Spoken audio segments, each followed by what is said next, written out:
तो जैसे गृहस्थ भगवान से विमुख रहता है, वैसे विरक्त भी रहता है। भगवान ने स्वयं कहा था उत्तरकांड में 84 या 87 के आसपास है, सत्य कहो खगतो शुचि सेवक मम प्राण प्रिय है। 88 है, 87 होना चाहिए। हाँ, प्राणों को प्यारा है अगर सेवक है तो।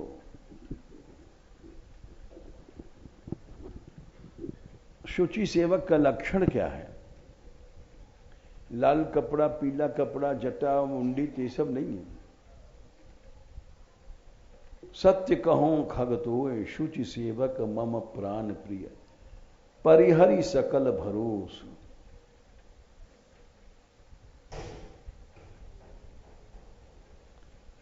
अन्य आशाएं, अन्य विश्वास जिसके मन में है वो सेवक नहीं है।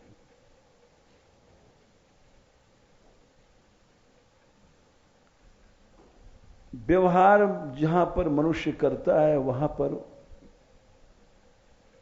उसकी आसक्ति हो जाती है और वहीं से आशा करता है, वहीं से विश्वास करता है।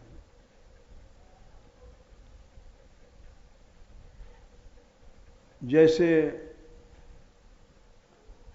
पानी में रह करके और भीजा न जाए, ये बड़ा कठिन है।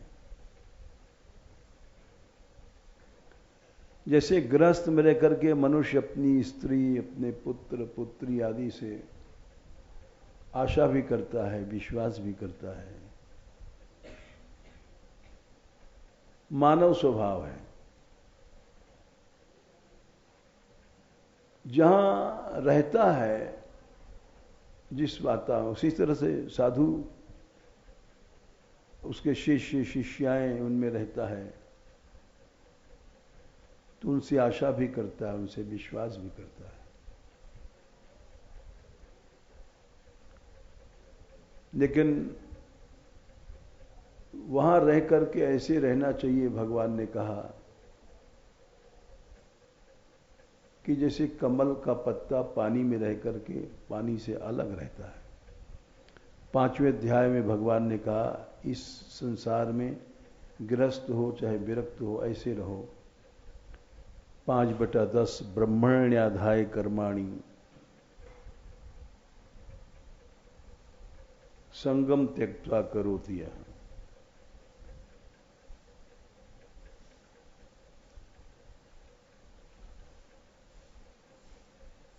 आसक्ति को छोड़ करके संसार में रहो।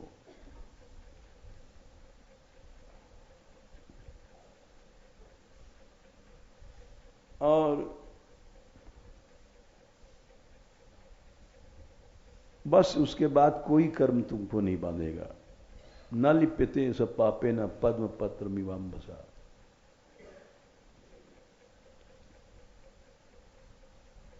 आसक्ति जहां होती है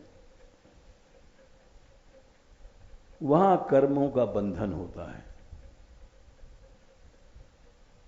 आसक्ति नहीं है तो कर्मों का बंधन नहीं है।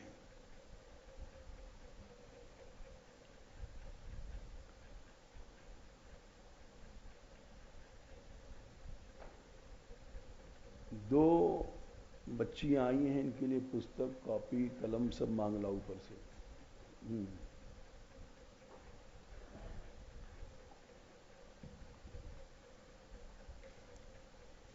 तुम यहां आओ, ये बताएंगी तुमको। इनको बताना पुस्तक में कैसे देखा जाता है। इधर बैठ जाओ इनके पास।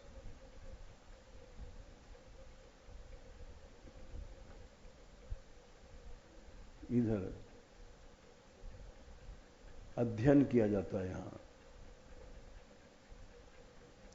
जीवन का एक क्षण जो है गए लेने से दे आओ, तुम ही जाओ। हाँ, तो जैसे कमल का पत्ता पानी में रहता है, अब कभी पानी छोड़ के देखो, पानी टिकेगा नहीं। कभी भी देख लो पत्ते के ऊपर, पानी में रहता है लेकिन पानी से अलग रहता है।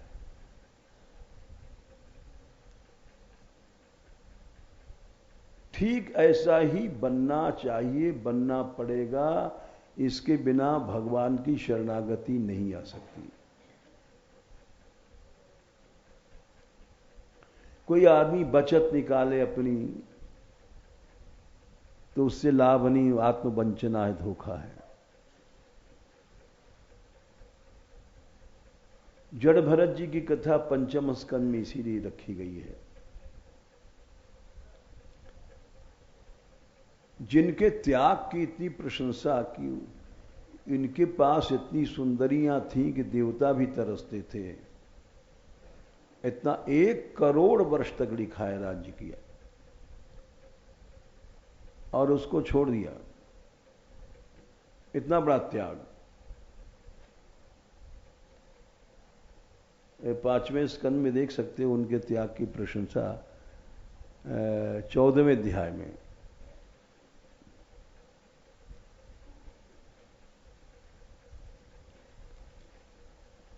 यो दुस्तिजान दार 44 सुखदेव जी कह रहे हैं कि ऐसा त्याग कोई हम जैसे लोग क्या कर सकते हैं, किसी जन नहीं कर सकते। 10-10, 20-20 रुपया को तरसते हैं, लड्डू पेड़ा को तरसते हैं, शाल दुशाला को तरसते हैं। क्या त्याग कर सकते हैं? त्याग का आडंबर करते हैं। मन में वासनाएं भरी पड़ी हैं, संपत्ति की, ऐश्वर्य की, प्रभाव की। त्याग में कुछ नहीं है। त्याग तो उन्होंने किया। यो दुस्तिजान दारसुतान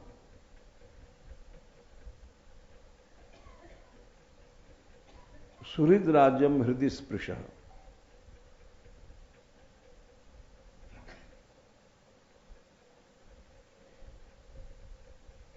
ये सब नोट करते रहा करो, ये बताती जाएंगी पुस्तक से ढूंढना तुमको।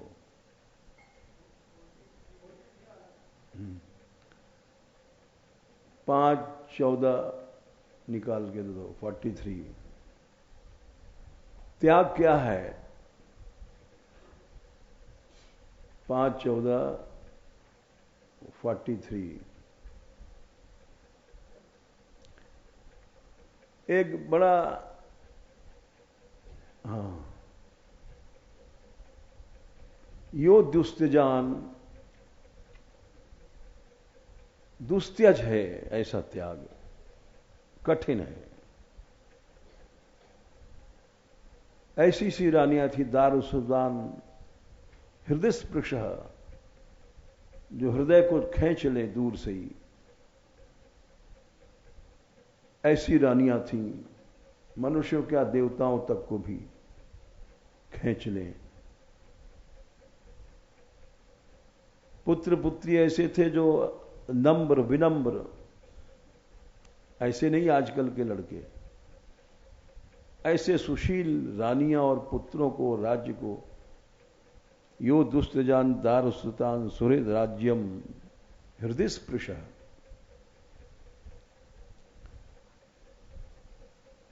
जहां उनको छोड़ दिया।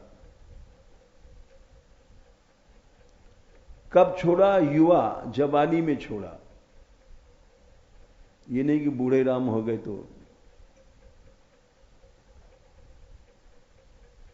किस तरह से छोड़ा? ऐसे नहीं जैसे हम लोग छोड़ के आए, याद करते हैं, लड्डू की याद आई है, पेड़ा की आ रही है, बर्फी की आ रही है, पापड़ की आ रही है। ऐसा नहीं है।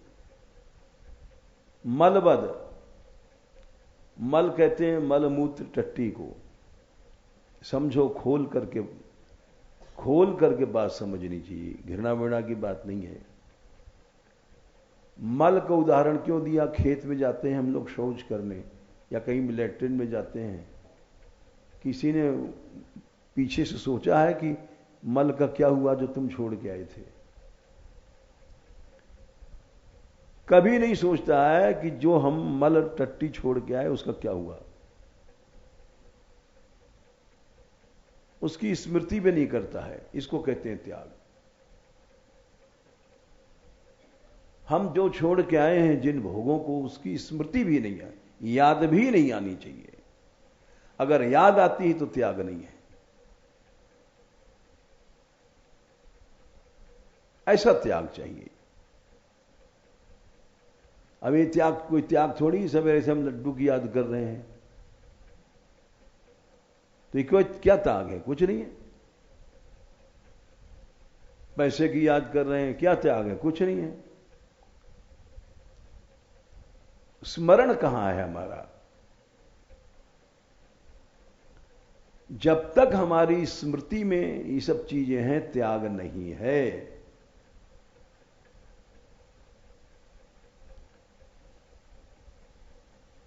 हमारी स्मृति में ये चीजें हैं तो हम भगवान की शरण में नहीं हैं। ये समझ लेना चाहिए।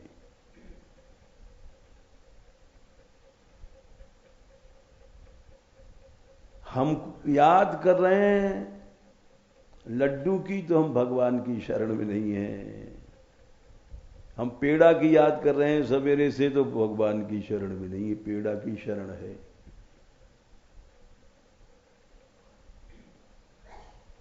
रुपया की याद कर रहे हैं, साहब रुपया का नोट आ जाए तो भगवान की शरण नहीं है। स्वयं भगवान ने कहा है, इस बात को प्रमाण रूप से समझ लो।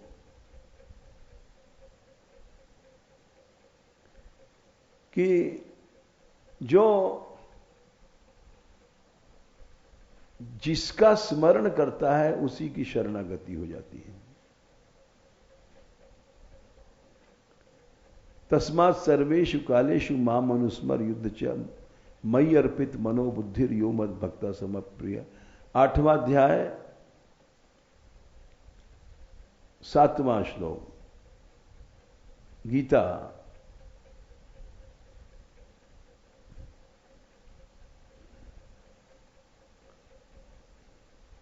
भगवान ने कहा तुम्हारी मन बुद्धि मेरे में कब समर्पित होगी? जब तुम हमारा स्मरण करोगे। 8 का 7। और सवेरे से लड्डू की याद कर रहे हो तो हमारे में समर्पित नहीं बुद्धि। तस्मात् सर्वेषु कालेषु, सर्वेषु कालेषु मतलब उठते बैठते नहीं, खाते पीते नहीं, नहाते धोते नहीं, शौच स्नान करते समय भी अखंड स्मरण होना चाहिए भगवान का।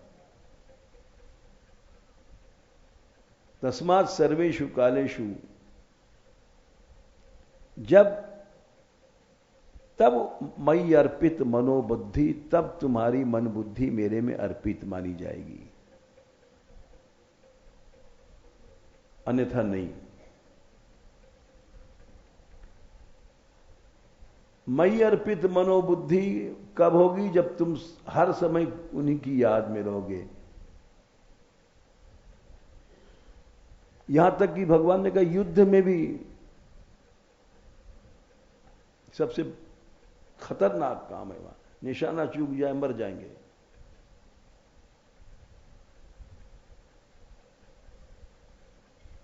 सर्वेषु कालेषु, जैसे एक उदाहरण देते हैं तुमको,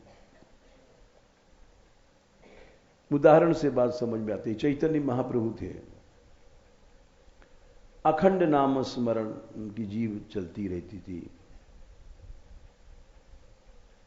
अखंड रूप से चलती थी। हरे कृष्ण कृष्ण हरे हरे, हरे राम राम राम हरे, हरे कृष्ण कृष्ण हरे हरे, हरे राम राम हरे। अखंड रूप से जीव ही चलती थी, मन भी। तो शौच गए एक बार जंगल मैदान मल त्याग करने, नरलीला है। तो उनका एक सेवक था, गोविंद नाम था। इस सर्वेश कालेश को एक उदाहरण दे रहे हैं हम। तो वो जब शौच हो रहे थे तो दोनों हाथ से जीभ को पकड़ रखा था, क्योंकि जब मल निकलता है, गंदी मल तो गंदा ही होता है। तो उनके मन में विचार आया कि गंदी जगह हमारी जीभ को आदत पड़ गई है, तो जीभ को पकड़ लिया, ये गंदी जगह है।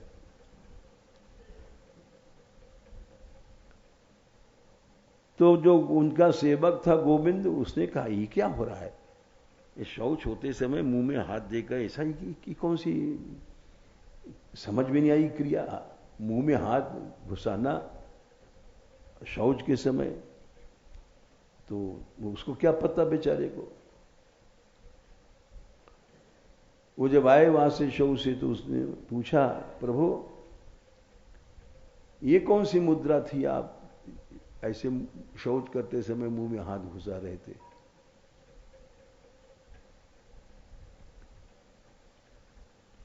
तो उन्होंने कहा कि गोविंद हमारी जीभ को आदत पड़ गई है, अखंड सोते सोते भी चलती रहती थी। वहां भी मल त्याग के समय चल रही थी, तो हमारे मन में विचार आया कि ये स्थान गंदा है।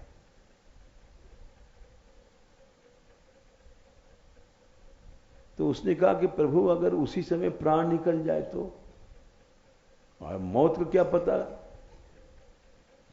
जाने कब आ जाती है उसका कोई पता नहीं पड़ता। हमारे एक प्रेमी थे यशोदानंद जी, महात्मा थे, बड़ा अच्छा गाते थे, नामी थे वो कार ड्राइव करने बैठे, गाड़ी स्टीयरिंग पर हाथ रखा स्टार्ट करके, और उसी समय काल आ गया और यूं स्टीयरिंग पर ही लुढ़क गए। गाड़ी स्टार्ट है और चले गए। बड़ा अच्छा गाते थे, कई बार हमारी यात्रा में भी आए थे। तो काल को क्या है, जाने कब आ जाए।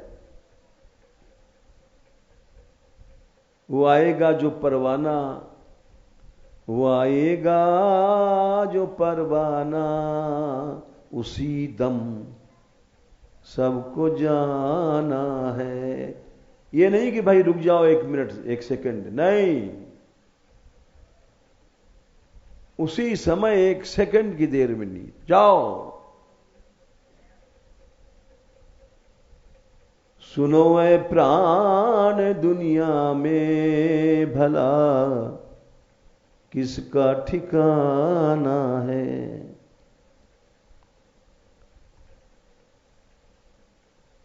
चाहे स्त्री रो रही है, मां रो रही है, छूटे माता छूटे भ्राता,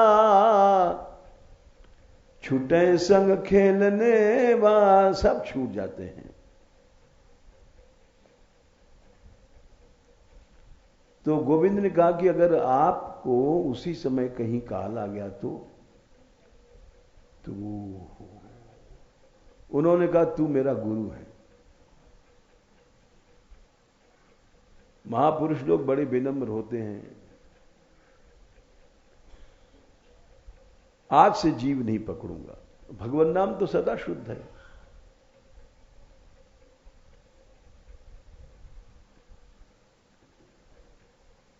तो इसको कहते हैं अखंड स्मरण। ये नहीं कि खाली बैठे मान लो बाजा लेकर के कीर्तन करने, तभी नहीं, नहाते धोते उठते बैठते सर्वेषु कालेषु हम लोगों को इस जगह पहुंचना है,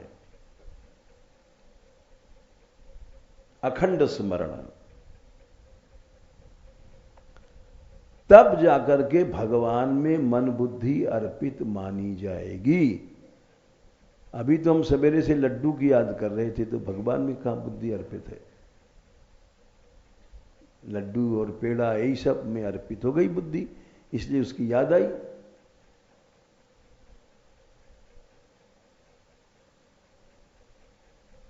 तो इसलिए अखंड स्मरण में आसक्ति बाधक है। कहीं भी देख लो, अब किसी की आसक्ति है तो स्त्री की याद आएगी, आसक्ति बच्चे की तो बच्चे की याद आएगी, आसक्ति पैसे में पैसे की याद आएगी, हमारा बैंक बैलेंस कितना है।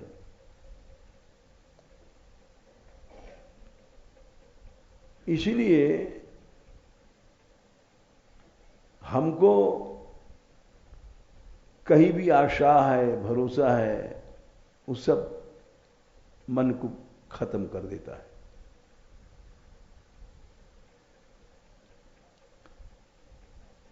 तो उन्होंने इतना बड़ा त्याग किया, जो अभी हमने बताया था 5वां स्कंद 14वां अध्याय, यो दुस्तजान दारसुतान सुहृद राज्यम हृदय स्पृश जहऊ यौवद मलवद, मल की तरह। कोई आदमी मल की याद नहीं करता है कि हम वहां पेशाब करके आए थे, उस पेशाब का क्या हुआ, टट्टी करके आए थे, वो टट्टी कहां गई, किस गटर में गई, कि उस खेत में कोई सी सुअर ने खा लिया, कि क्या हुआ, कोई याद नहीं करता। ऐसा त्याग किया था उन्होंने। जबकि ऐसा त्याग बड़ा कठिन है, दुस्त्यज है, पहले कह दिया श्लोक में, कठिन है, दुस्त्यजान। ऐसा त्याग बहुत कठिन है। लेकिन वो भी दया के कारण एक हिरण में मन चला गया और भगवान से मिलने वाले थे, लेकिन 3 जन्म का फर्क पड़ गया, 3 जन्म का फर्क पड़ गया। जरा सा मन इधर उधर आसक्त हुआ और गाड़ी हाथ से निकल जाती है।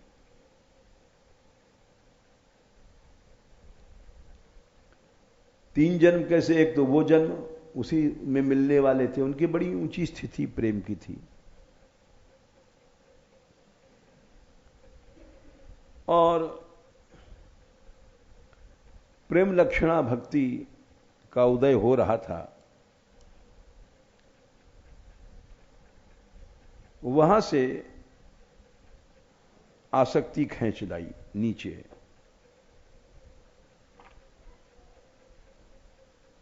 उनके प्रेम के बारे में समझो कि लिखते हैं सुखदेव जी कि उनकी ऐसी स्थिति थी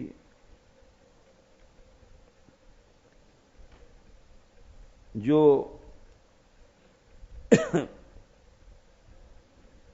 देख सकते हो 5वां स्कंद 7वां अध्याय कितनी ऊंचाई से गिरे, 5, 7, 12।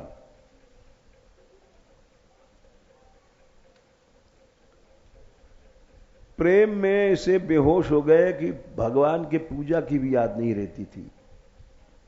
5, 7, 12 उनके प्रेम की स्थिति क्या थी। तथे तये थम अविरत पुरुष परचर्या, लगातार भगवान की सेवा में रहते थे। भगवती प्रवर्धमान अनुराग, प्रवर्धमान बढ़ रहा था, प्रेम का बाढ़ जैसे नदी बढ़ती है, उस प्रेम की बाढ़ के से भरे हुए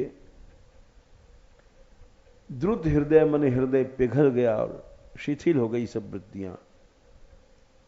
प्रहर्ष वेगे न,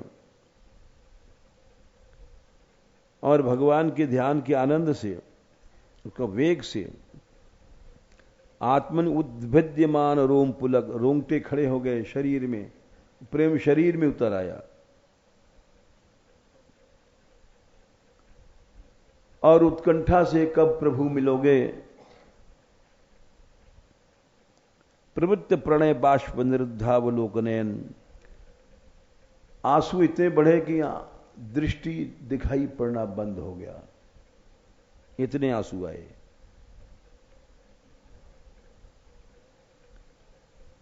निज रमणारुण चरणारविंदनु ध्यान, और अपने इष्ट के चरणों के ध्यान के कारण परिचित भक्ति योग से परिप्लुत परमाह्लाद गंभीर हृदय हृदयावगाढ़ दिशना,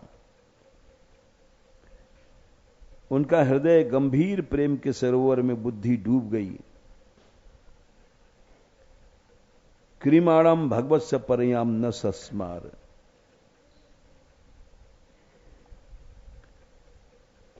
उनको याद ही नहीं रहा कि अब हमको प्रभु का ये करना है, भोग लगाना है। एक ऐसी प्रेम मूर्छा गई, इतनी ऊंचाई पर थे।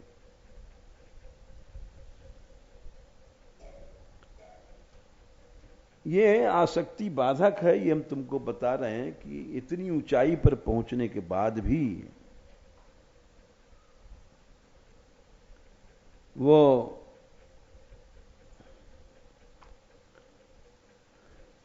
वहां से गिरे और दया के कारण हिरण में आसक्त हो गए।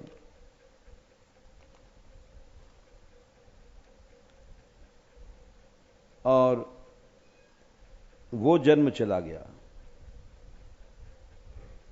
उसी जन्म में भगवान मिलने वाले थे।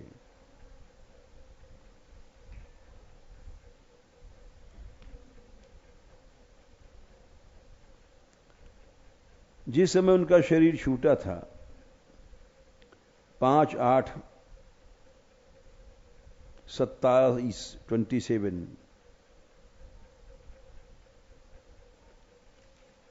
उस समय वो हिरण पास में था। जैसे लोग मरते समय कहते हैं हमारे बेटा को लाओ दिखा दो।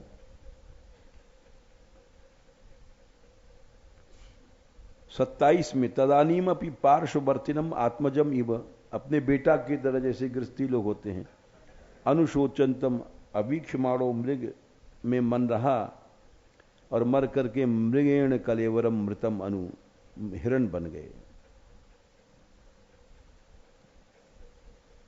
दूसरा जन्म हिरण का मिला। थोड़ी सी आसक्ति के कारण।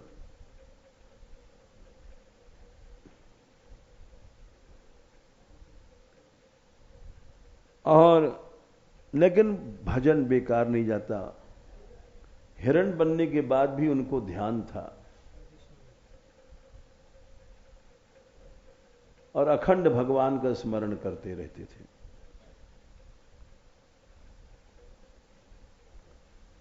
और कहते थे अहो कष्ट भ्रष्टो हम, बड़े दुख की बात है, मैं भ्रष्ट हो गया।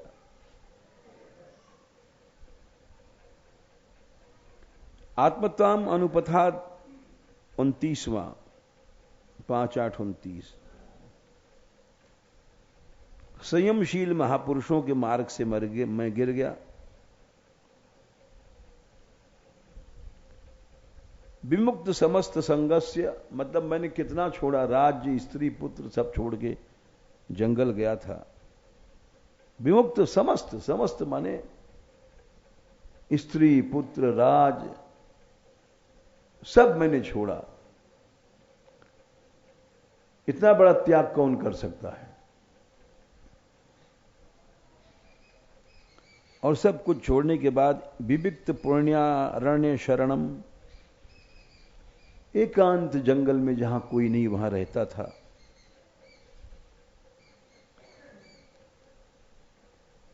आत्मनि सर्वेशाम भगवती वासुदेवे, भगवान श्री कृष्ण में अखंड मेरा स्मरण था। श्रवण मनन संकीर्तन आराधन अनुस्मरणाभियोगे न अशून्य सकल यामे ने, अशून्य सकल यामन, एक क्षण भी हम भगवान को नहीं भूलते थे।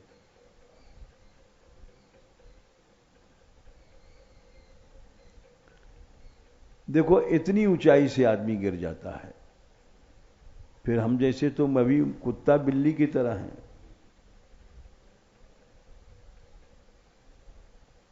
अपने मन पर विश्वास कर लेते हैं, अपनी आसक्तियों पर ध्यान नहीं देते हैं। हमारा मन क्या स्मरण कर रहा है सोचते ही नहीं है।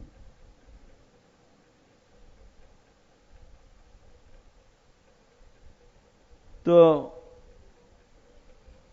वो उन्होंने हिरण बनने पर भी उनका भजन चलता रहा। देखो, भजन कभी नष्ट नहीं होता है। इससे पहली बात तो ये शिक्षा लेनी चाहिए। लोग अपना राजपाट भी छोड़ देते हैं। जड़ भरत जी ने क्या नहीं छोड़ा? राजपाट, स्त्री पुत्र। राज सुख कितना होता है, कष्ट सहा भक्ति के लिए, क्योंकि ये सब चीजें विनाशी हैं। लड्डू पेड़ा वगैरह ये सब चीजें, भोजन भोग,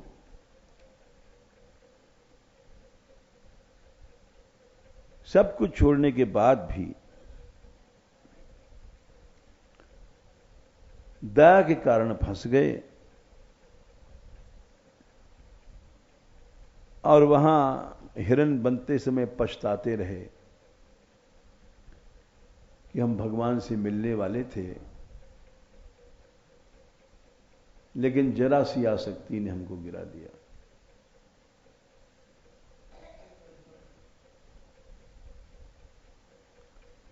और अब 31वें श्लोक में, अध्याय 8 में, संगाच्च भृशम उद्विग्न आया है। आसक्ति से डरने लग गए, अपनी मां को भी छोड़ दिया हिरण बनने के बाद। अब किसी हिरण के पास नहीं बैठते थे। हिरण आपस में प्रेम करते हैं।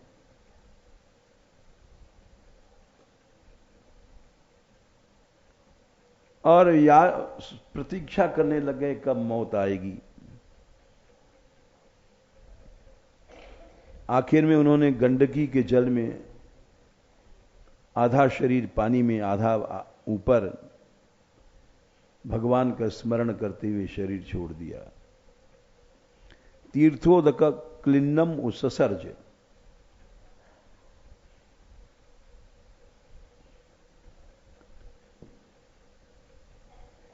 और फिर तीसरे जन्म में जड़ भरत बने।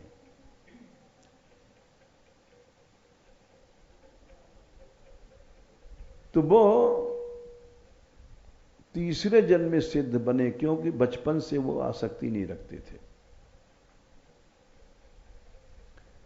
न मां में न बाप में, पागल बन गए, नकली पागल।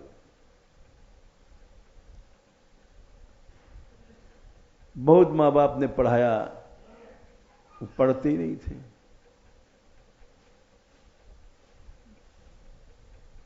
ये सब संसारी विद्याएं क्या करेंगे पढ़ के? इनसे भगवान नहीं मिलते हैं।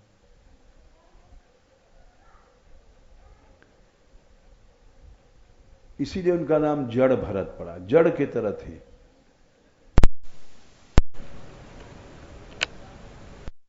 किसी ने दे दिया खा लिया, नहीं तो पागल की तरह घूमते रहते थे, जड़ की तरह। आसक्ति खत्म हो गई, भगवत तत्व का ज्ञान हुआ।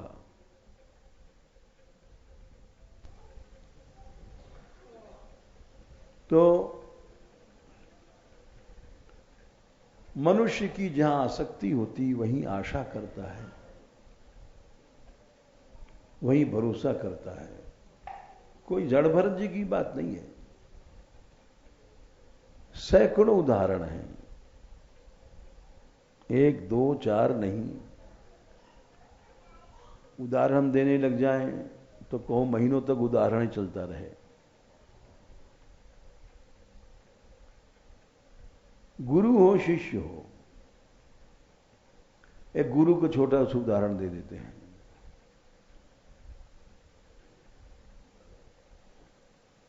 भक्तमाल में कथा है खोजी जी। खोजी जी की कथा भक्तमाल में नामी है।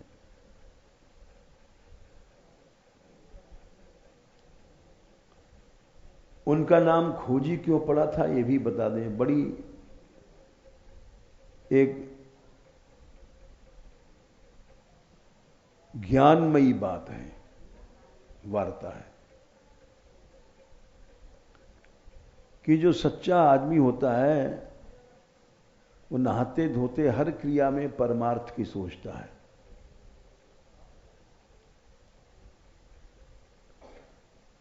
जैसे कामी हर समय काम चिंतन करता है, लोभी हर समय पैसे की चिंतन करता है, वैसे जो साधक होता है हर समय परमार्थ के चिंतन करता है।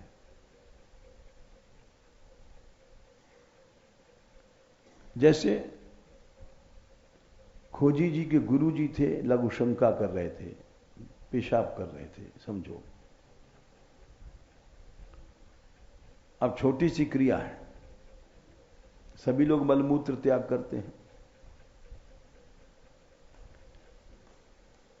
लेकिन जो महापुरुष साधक लोग होते हैं उनका मलमूत्र भी त्याग करना भजन है।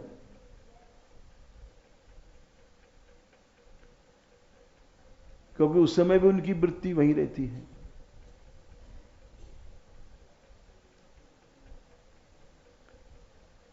वो पेशाब करते हंस रहे थे बड़े जोर से।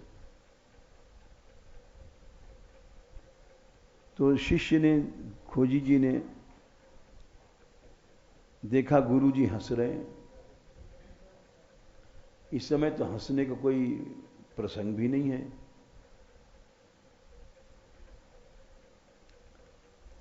तो वो जब गुरु जी आए हाथ वाथ धो करके, तो उन्होंने पूछा गुरु जी से, प्रभु आप हंस क्यों रहे थे?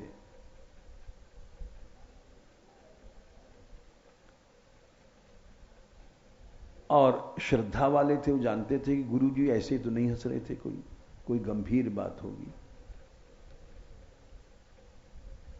साधारण हम लोग जैसे ही हंसते हैं फालतू में, ऐसा तो नहीं, गुरु देव हैं। गुरु जी भी जानते थे कि ये होनहार है। उनका अच्छा तुम जाओ भारतवर्ष में भ्रमण करो और ये पता लगाना कि हम क्यों हंस रहे थे, तब मेरे पास आना। अब देखा जाए तो एक तरह से उन्होंने दंड दिया, दंड नहीं दिया। बड़े लोगों का दंड ही इनाम है। गुरु की आज्ञा थी तो चले गए।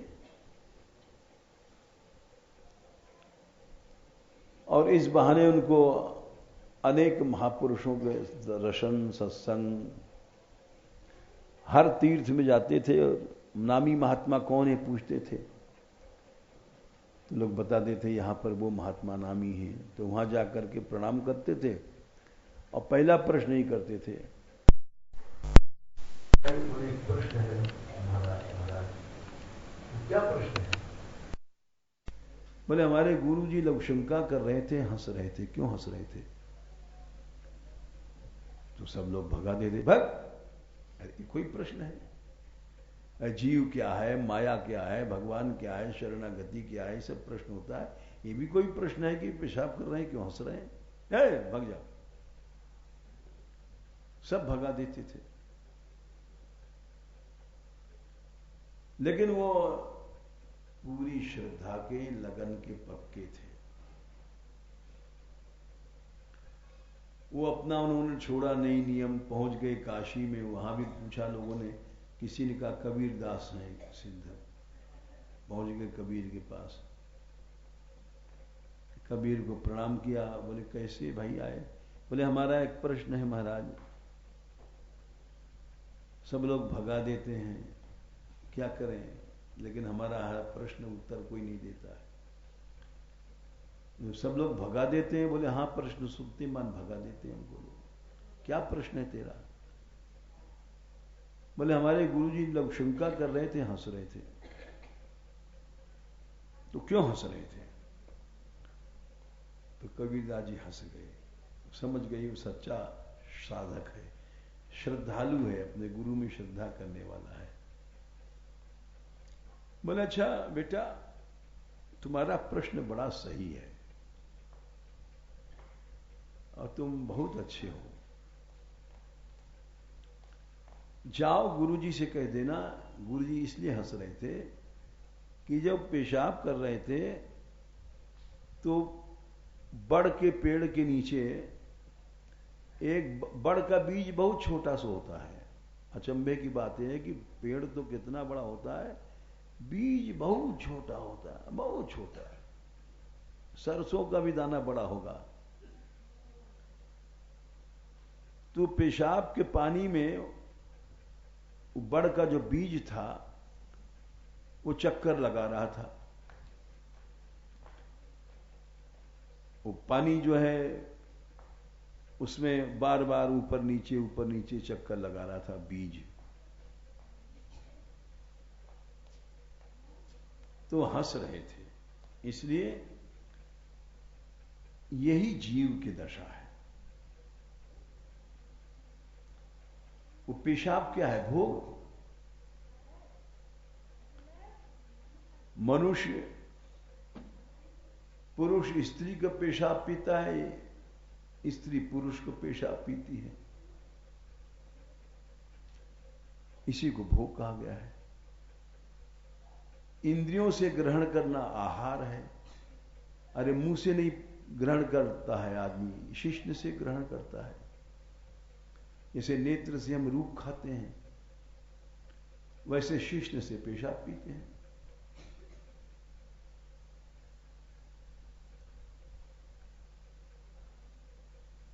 मलमूत्र खाते हैं। भोग क्या है? मलमूत्र का भोजन है। इसका भी प्रमाण ले लो। ऐसा नहीं कि हम 5वां स्कंध 5वां अध्याय 1 श्लोक 5:5:1 ये भगवान ऋषभदेव जी ने कहा है। हम लोग मलमूत्र खाते हैं।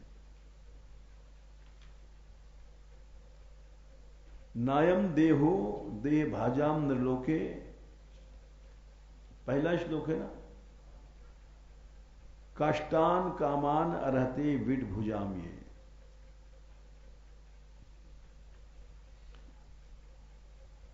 ऋषभदेव जी कह रहे हैं 5:5:1। तू कहां खोल रही है? 5:5:1 5वां अध्याय।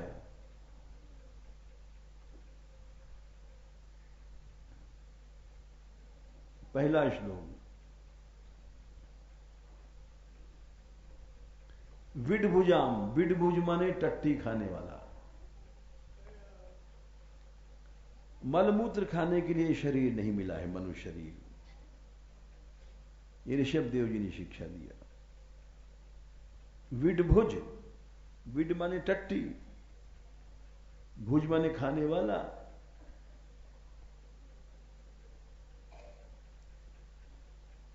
तो हम लोगों को इसलिए शरीर नहीं मिला है कि हम मलमूत्र खावें।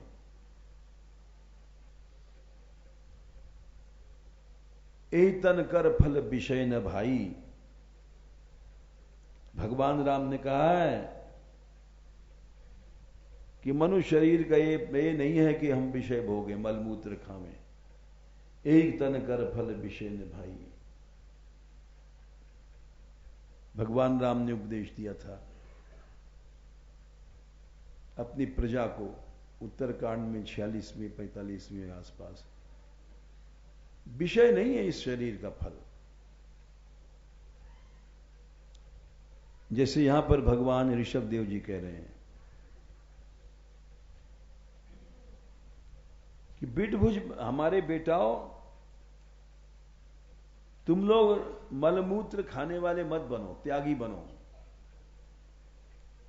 ऐसा पिता नहीं हुआ। इसीलिए उत्तरकांड 43 के नीचे 44, नर्तन पाए विषय मन देही पलट सुधाते, वो 60 दुष्ट हैं। 44 शुरू में बहुत बड़ा उपदेश दिया भगवान राम ने अपनी प्रजा को।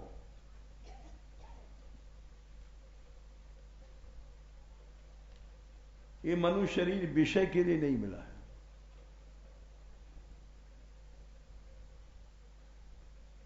नर्तन पाए विषय मन देही, वे लोग 60 हैं। 60 पलट सुधाते 60, वो विष खा रहे हैं।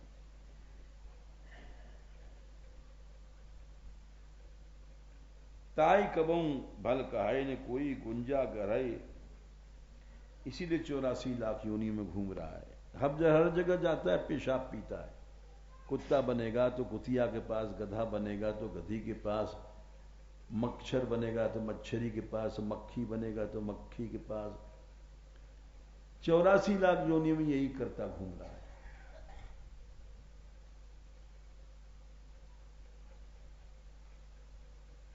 तो कबीरदास जी ने कहा कि तुम्हारे गुरुजी इसलिए हंस रहे थे, जो बड़ का बीज था, बट का, वो जैसे पेशाब के पानी में ऊपर नीचे, वैसे जीव है इस पेशाब के पीछे, भोग के पीछे 84 लाख योनि में ऊपर नीचे, इसलिए हंस रहे थे। ओ, आज उत्तर मिला, हमारे गुरुदेव क्यों हंसे थे। वहां से आया और गुरुजी को उत्तर बताया तो उनका नाम खोजी रख दिया। खोजी, तुम खोज जिस चीज के पीछे पड़ जाते हो उसको ढूंढ के निकालते हो। तो गुरुजी ने कहा था कि जब हमारा शरीर छूटेगा तब घंटा ऊपर आकाश में बजेगा, भगवत धाम हम जाएंगे।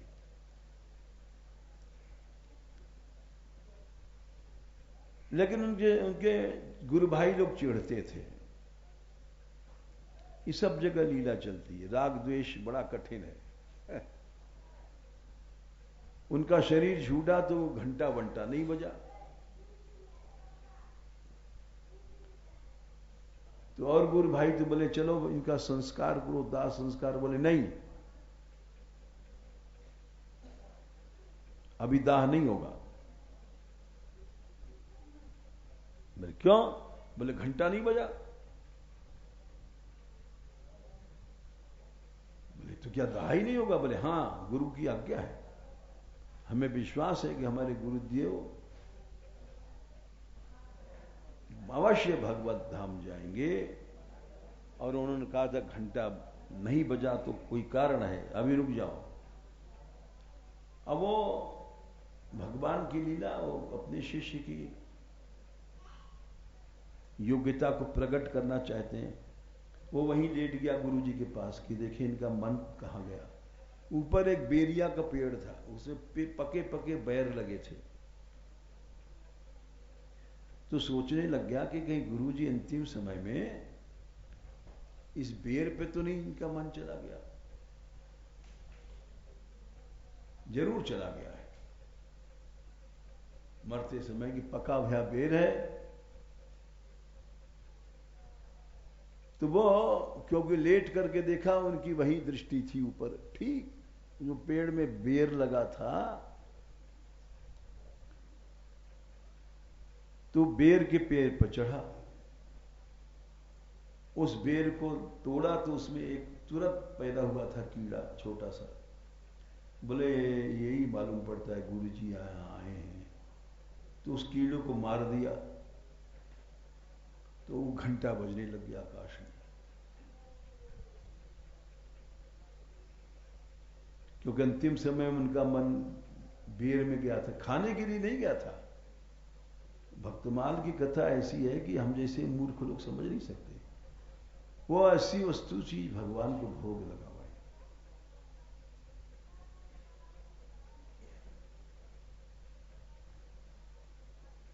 तो इसलिए उनका नाम खोजी पड़ा।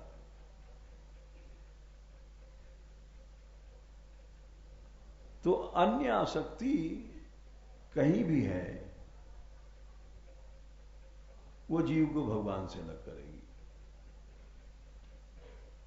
सत्य कहूं खग तो ही शुचि सेवक मम प्राण प्रिय, अस विचार भज मोहि परिहरिस आस भरोस सब।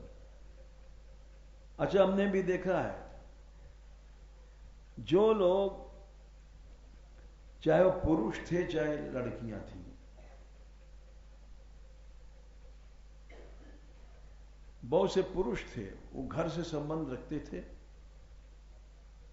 तो घर जाना पड़ा उनको।